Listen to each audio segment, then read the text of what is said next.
Picked the wrong week to quit sniffing glue. Has the mission been completed? You know that I have the greatest enthusiasm for it. Well, good morning, everybody. Welcome back. It is Tuesday. Now, I didn't do anything, or hardly anything yesterday, because as is become the custom lately, Mondays are becoming catch-up day and do errands day and things like that. So I didn't do anything particularly fun or interesting model-wise yesterday, except for this. I was heartened by the response from the Snoopy and Red Baron builds of last week that I went ahead and made up a masking set for the painting of the markings on both the Sopwith Camel and the Fokker triplane, and they are both in the same set now because most people are going to buy both kits. But it's a fairly, as far as my sets go, it's a cheap one. It's a low end, simple template set. It's not one of the elaborate, expensive ones. So you could afford, even if you're not gonna build both planes, go ahead and get the one set. To me, it's not practical because there wasn't really enough in each set to make its own separate release. So I just put them together as one set. So I had talked to Steve at Cult TV Man about it. You know, have you sold enough sets? Is this something? And I mentioned that Dennis had already commented on my site last week that he was asking about templates, and Steve goes, yeah, that sounds like a great idea. So I went ahead and sent an order out to him, and they should be available even as we speak.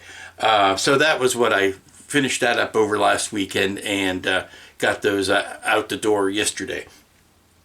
And, you know, I found something interesting. If you want to get people to talk about something on your site, pixelate it, because then people can't seem to get enough of it. It's this guy. Yeah, I was building a Hulk. I'm painting a Hulk right now. See? It's a Hulk. I'm not pixelating it this week. I pixelated it last week because it wasn't about the Hulk. It was about Snoopy and Red Baron, and I thought that was an unnecessary distraction just sitting there. Had I thought about it, I would have taken him off of the table while I was filming. But I didn't, so I pixelated it, and that seemed to be everything everybody wanted to talk about. So yeah, I'm not going to talk about it this week either. So it'll still be there, but I'm not going to talk about it. I'm going to do something else this week. Well, let's get down to the table. See, there's the Hulk. I'm not going to do anything about it. This week I'm going to build the 350 scale Discovery from 2001. And let me pull up a chair here and sit down. Because when I was working on the last few kits I've been working on have been either garage kits made of resin or 3D printed, or like the Hulk here that I'm not going to talk about, is vinyl. Very simple construction. Not much to talk about. This Discovery is nothing but a blue million tiny pieces. It's a blue million tiny pieces, and it's all about the, clipping the pieces off the sprues, cleaning them up, and gluing them together. So it's nothing but pieces and, cleaning and gluing, which is something that I had been missing in the last couple of builds, the very, very small part counts and things like that. But I don't know exactly yet how I'm going to finish this kit, because I've already built two big Discoveries. I built the Stargazer Discovery, which is the over 5-foot one, and of course the big Discovery from Mobius. So I've done that. When it comes to building this 350 scale, what can I do that's new? What can I do that's different? What can I do that's interesting? I'm not going to try to light it. It's too tiny. I know Paul has a beautiful resin kit, 3D printed, for the bay, for the pod bay that goes in here. I'm not going to be doing that either. I'm just going to be building this, and I don't know whether I'm going to build it. It's all going to be in how I finish painting it. Is it going to be like a gold-plated desk model, a silver-plated desk model, which would be fun. I don't know. Still haven't figured that out yet. So, what I'm going to do today is just build a bunch of parts and snip them off the sprues and build and build and build. I think the fun part about this, about it being a 350 scale kit, is that I can now take this 350 scale kit, sit it next to a 350 scale Enterprise, and you get an idea of how big these fictional ships are when you combine them with, or put them next to another 350. The most startling thing I ever did was to take that 1000 scale Grissom, which is about yay big. It's about 3.5-4 inches long, and stick it on top of the hull of the 1000 scale Enterprise D, so that you could really see how different just the magnitude of the size difference between the two of those. I have to say, my first reaction towards this kit when I'm starting to look at the parts is, it's so pretty. It's so cute when it's little. You get used to working on something that's much larger, and then you see the same exact parts, only shrunk down tremendously. It's so darling. Just a little bit. It's almost like a not a wargaming, but a gaming miniature. It is almost that much fun as far as the parts are very deep, very well detailed. It's just that, my mind is still used to looking at these being much larger than this. Am I going to worry about the clear windows? I don't think so. I'm not going to try to light them. I think I'll go ahead and glue the clear bit, the clear window in place, just so it is in there, but I'm not going to try to keep it clear. I'm not going to try to do any of that stuff. It would be black anyway. So first I'm going to start with the the instructions say to start with the head, and then do the engines, and then start on all the parts that make up the neck, or the spine. So we'll see how much fun that turns out being. Gonna get the tweezers out and the magnifying spectacles, because we're gonna need them. But we've all been down this road before. This is familiar territory. It's just that the parts are so much tinier. Alrighty, so I've got the command sphere, the big old ball up front. I got that done. Looks so cute when they're little. And now I'm working on the engine block. It's fun because I know why, from a technical standpoint, why this kit got made. It's because there are so many multiples of different parts that you can minimize the number of tools. This is one tool, this is one tool, and then this is one tool, but there are 3 of these and 2 of these, and I think there was only one tool and the clear bit where you had a singular, where there's only one of these, one tree. And it's that economy of scale that allows you to make this kit in the first place, and it's make it practical at least. And it's very smart the way they did it. I have no faults with that. If you've got multiple parts, you put, there's 2 of these on each kit, so it's just a matter of engineering your trees so that you maximize that. But very smart the way they did that. So now I'm working on the wee rear section, which this section here, this whole engine block, is about the size of the cargo module that has the AE35 unit on the bigger kit. This is about the size of that whole module, and that's the entire engine block. So that gives you a difference in, an idea of the difference in scale. Once we get this whole thing built, I'll put it up next to the original kit so you can get a true appreciation for the difference. But it just amazes me that even down small like that, how much they've managed to keep this much detail. This is rivaling resin in the amount of detail that they're able to hold, even at this small scale. And here you can see I've got the engine block more or less completed.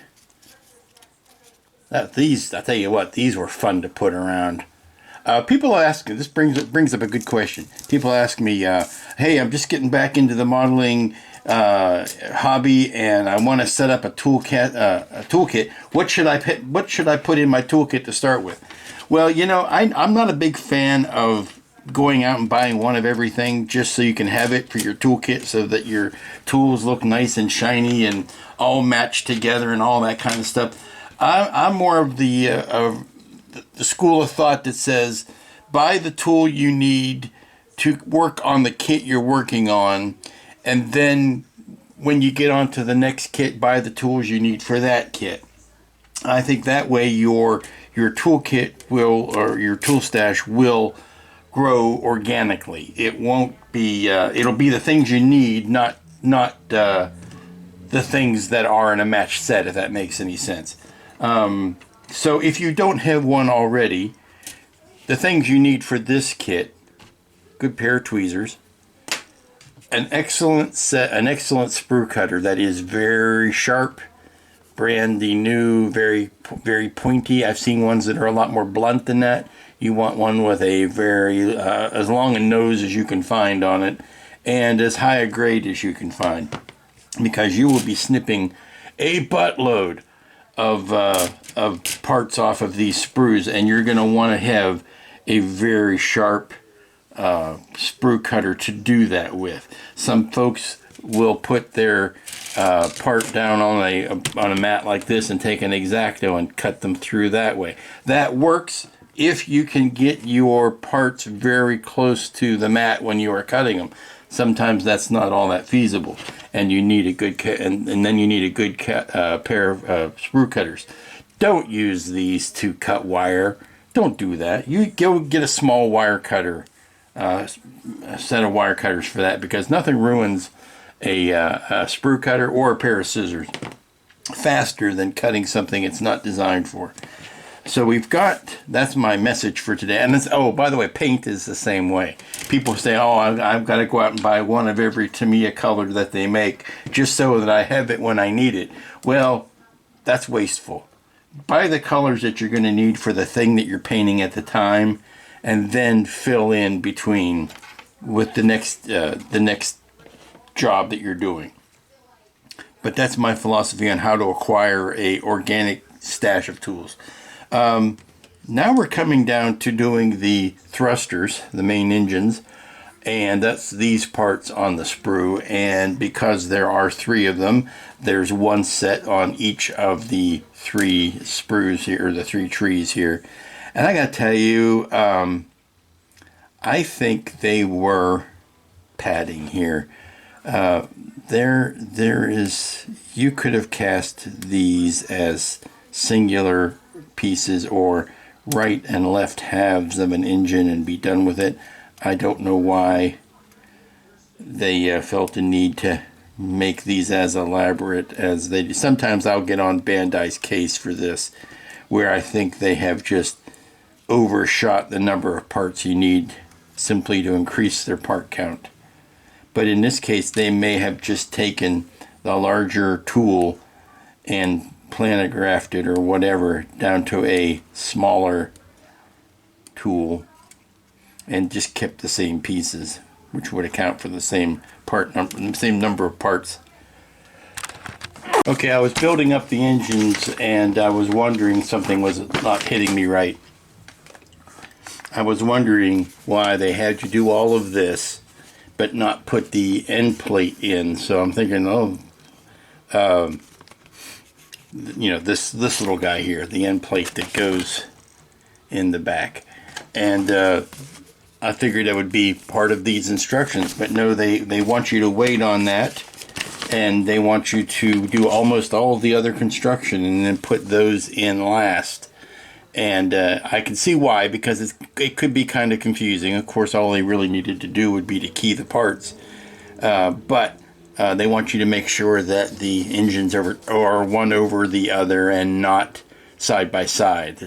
And then there's the two smaller round details are on the right hand side, and the single one here is on the left hand side. I don't know why they just didn't include that over here though, because it's easy enough to do. These have top and bottom pegs here to go into the back of the engine. So all you need to do is tell people that, hey, you know, line up these up and down and these up and down, and everybody will be happy and good. So it's just odd that they wouldn't be doing that while you are at that same point in the build of the ship. But you know, hey, whatever works for them. I just wanted to go ahead and do them so that those parts would be done and out of the way. I see that there is a top and bottom here for the size of the peg. Top and bottom. I don't know what difference that makes in the grand scheme of life, but you put the pegs in like that. Because at this point, all you got to do is flip this thing over. It's if you don't build it right, just flip them over. So that goes there, and that becomes the top, because now we've got our engines all oriented the correct way. So that just goes on that way, and I just need to make sure that when I'm building the other two that I put the back plates in the same way. Alrighty, it's I've been working on this for about an hour and a half now, and I think it's time for a break. It's been some solid modeling. Proud of what I've gotten done so far, but it's time to take a break. I've got the individual parts done now pretty much, and all that's left is the mind-numbingly monotonous part of doing the cargo pods. Well, no, that's not true. That's not true. Take that back, because I've got the antenna module I could do first, and that's unique and individual and all that kind of stuff. But the rest of this is going to be tiny pod after tiny pod, and I think I need to take a break and stretch my eyes and get ready for that. Okay, I don't know whether if I knew what I was setting myself up for, but here is, look at this little sweet pea. This little sweet pea is about the size of half a peanut. Maybe half a peanut. I got to do 18 of these. And that's not even the only variety of these. I think this is the long one, believe it or not. There's 18 of these, there's 18 of another, and 9 of another one of those. So yeah, it's going to be a little bit of nerve-wrackingness to get all of these tiny pods done. This is the last of the spine sections. I'm just making sure that it will still fit inside the post, or the post will still fit inside it. Yeah, okay, we're good on that. But yeah, there's your spine right there, that little string of beads. Yeah, this actually I think goes this way, interlocks into that one. Yeah, it goes something like that, with this going up into the head, and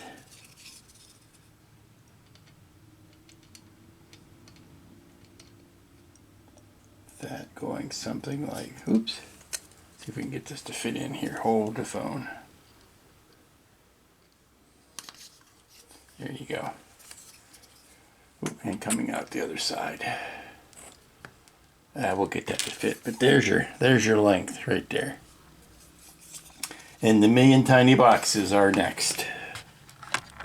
Alrighty, these are all of the cargo pods you can make with one of these trees. This is the tree, or the sprue, or whatever. This is the one of them. There are 3 of those in the model kit. This is all that you make with each one of those.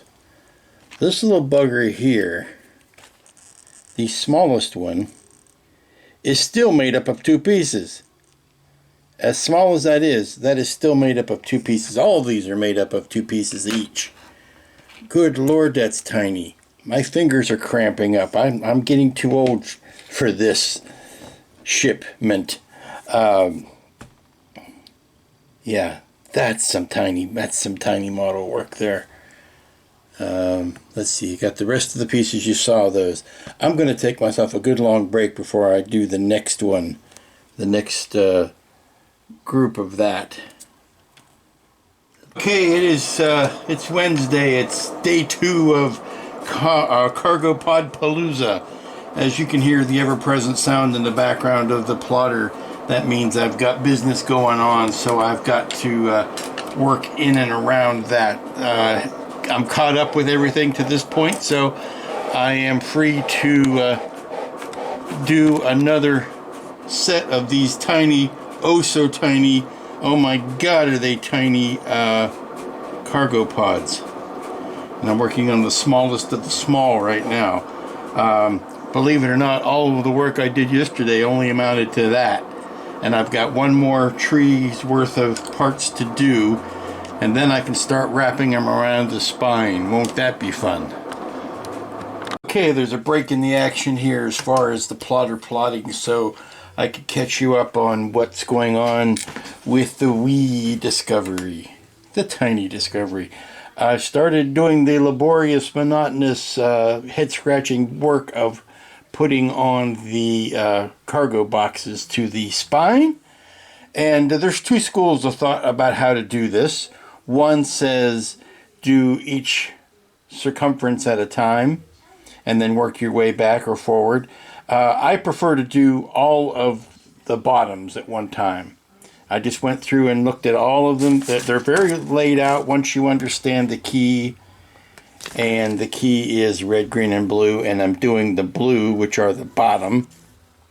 And that tells you which of the modules go in what order. Here are the 5 sizes of modules. You know, it would have been nicer. I mean, I like this. I like this very much. It would have been nice for them to, and they probably didn't know at the time, put the actual size of the of these modules down, because you're basically saying, okay, longest, second longest, third longest, fourth longest, fifth longest, or shortest. You know what I'm saying. Had it been that they put the actual size next to them, it would have been easier to go from this diagram to what's actually on your table. So you start with the longest ones, which are the ones that go the full length of the column piece, which are these guys here. And then you kind of work it backwards from there, figuring out which ones are which. But this gives me a nice long flat base that I can set it on. They also advise actually running the spine into the head and doing all of that first. Just from working on the big one, I can tell you that's not the way I prefer to go. I will lay out the whole spine like this, and then attach the front and rear ends to it. It's not like the metal rod here is glued down. You can still slide it back and forth, although I did test it with the front and made sure that this was slid up as far as it could go into the front. So I'm presuming that what's sticking out the back will still work. So now that I've got all of the bottoms in, it's just a question of picking a side and putting all the side pieces in. I think now that the bottoms are in, I might decide to do the top 2 sides on each of them. I don't know. I'll find out which way is going to be the easiest way to work. I think what I'd like to do is maybe lay it on its side like that and then do all of these, and then I can lay it on this side and do all of these. Now the only one that has a 4-sided deal is the AE35 unit here, so it does not get, I mean it's a square, it's not a triangle. So let's I'll turn the plotter back on to finish what I'm doing there, and we can start on another side. Good morning, everyone. Welcome back. It's Thursday. We are finishing up the construction phase of this tiny Discovery, and not a minute too soon. I won't say, I'm trying to think of the best word to describe this experience, and I think tedious is the one that comes to mind.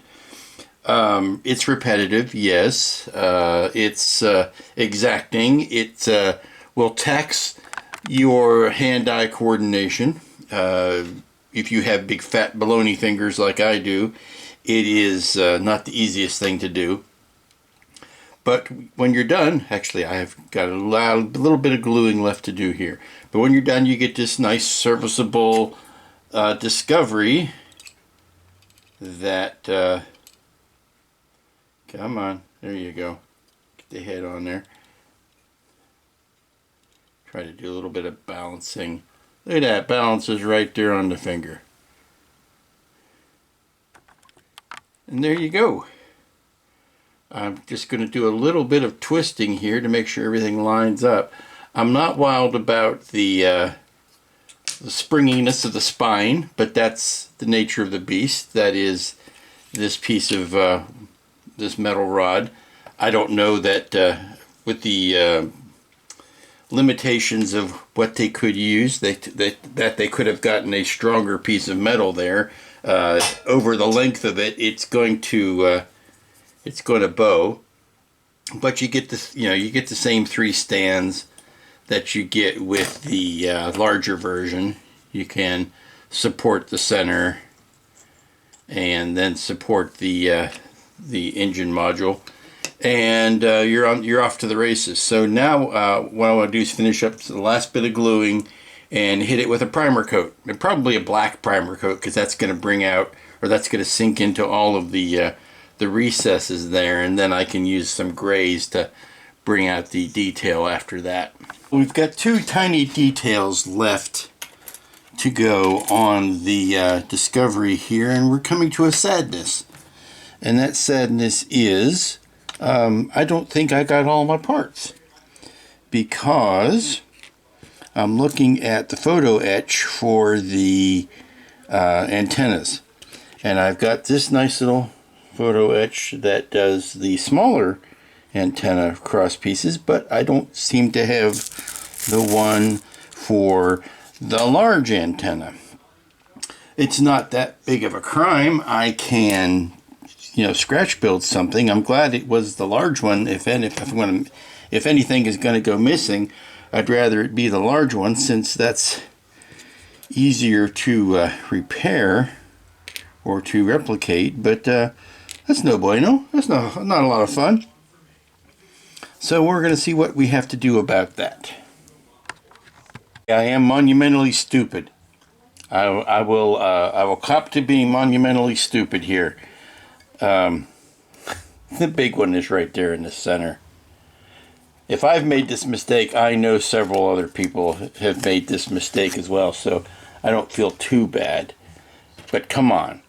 There are 1, 2, 3, 4 here that I assumed were, and this was the whole framework, but the big one is right there in the center. Idiot. Well, that's why they call me dummy. It's not because of my, charming good looks. Okay, so I've got the antennae done, and I have to tell you, I think I am about ready to give up on kits that require a electron microscope to build. I'm just getting too old for this nonsense. I will tell you, I am very glad that Mobius had included extras on the antenna stocks. I would also say I would consider it malpractice had they not included extras on those tiny, oh so tiny and yet very small stocks. It is not pretty, but it is done. I picked up several faults with my AE35 unit, but I'm going to let it ride, so to speak. So that finishes the construction aspect of this kit. All that is left at this point is the painting. And to me, that is the fun part, and that is what we will start next.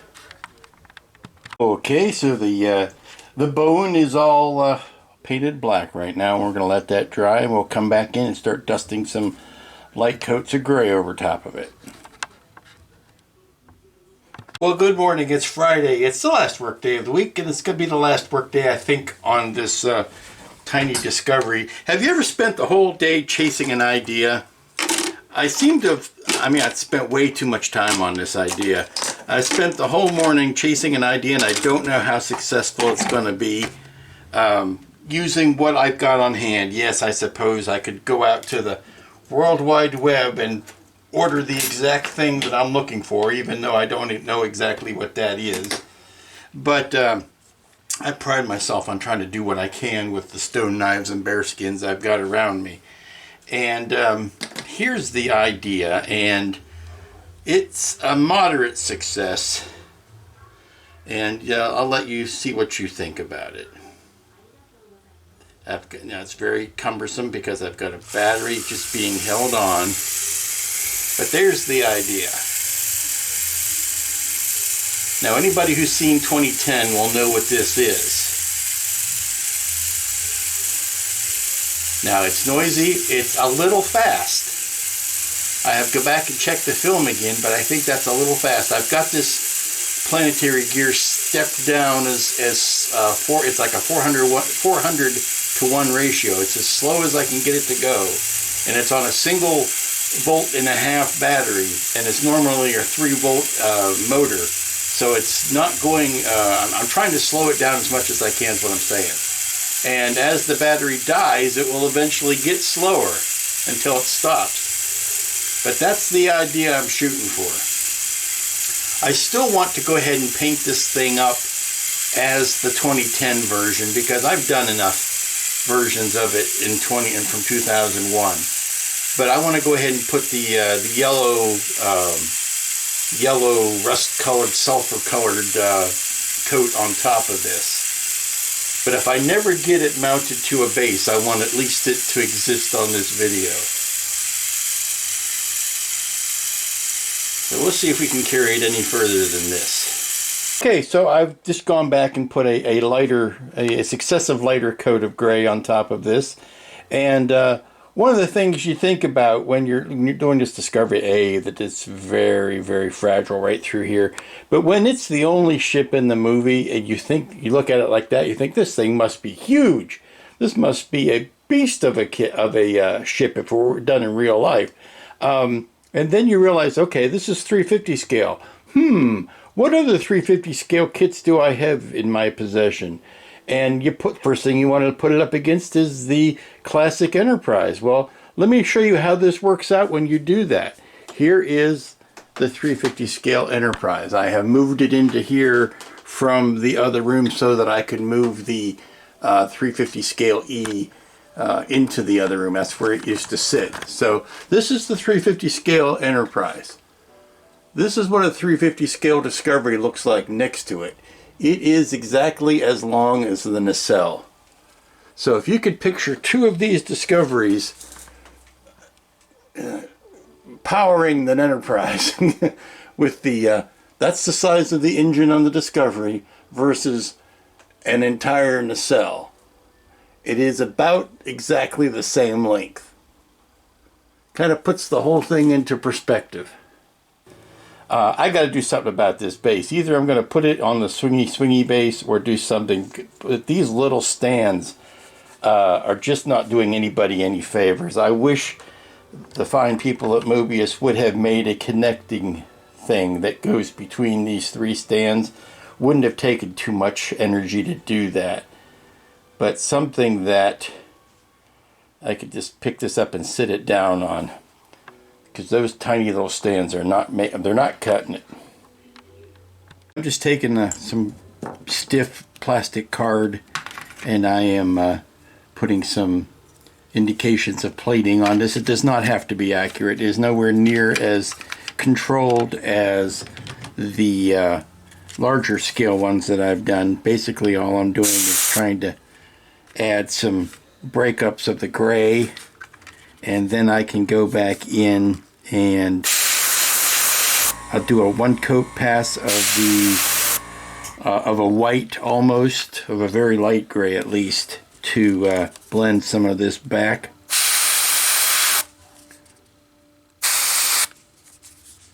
And then I can start with the sulfur coat.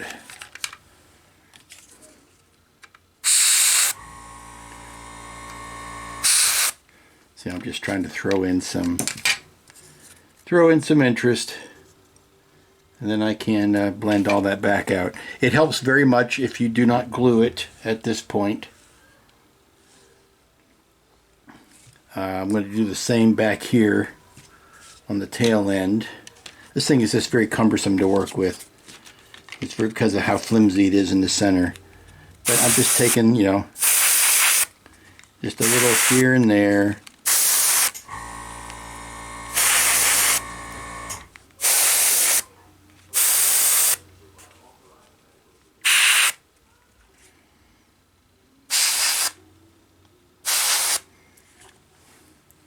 Fun with tones. Okay, I've got it all ready to go, ready for the dusting, for the sulfuring. I did a one pass of white to kind of blend everything together. Just still see some variations in there, but not so much. It's not so contrasty as it used to be. Now, I'm wishing this is going to be tricky. This could be tricky. It's a what they call new construction yellow on the Mission models, and then maybe a little dusting of the light rust over top of that to give me the right sulfur color. But I really want to be able to see some of the detail through there, so it's going to be a treat. If I had a wash, I would be more tempted to do that, but a wash I don't think would give me the flat dusty texture that I'm looking for. Okay, I've got the paint on it. It is now appropriately dusted. I stuck another set of gears on this, which has slowed it down to a much more accurate. Now it's still noisy as all get out, I know that. And I am working on a box to mount it.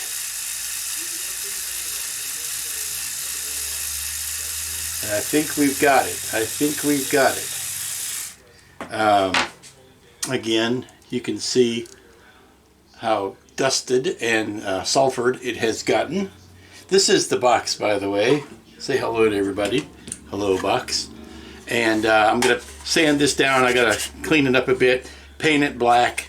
I've got to epoxy the motor in here, and I think that's going to do a lot towards quieting it, because I can stuff the back with insulation, I'm hoping. And all I got to do is come up with a battery, some sort of battery holder. But that's what we're gonna. That's maybe something I'll do over the weekend. But I think that's where we're gonna end it today. There you go.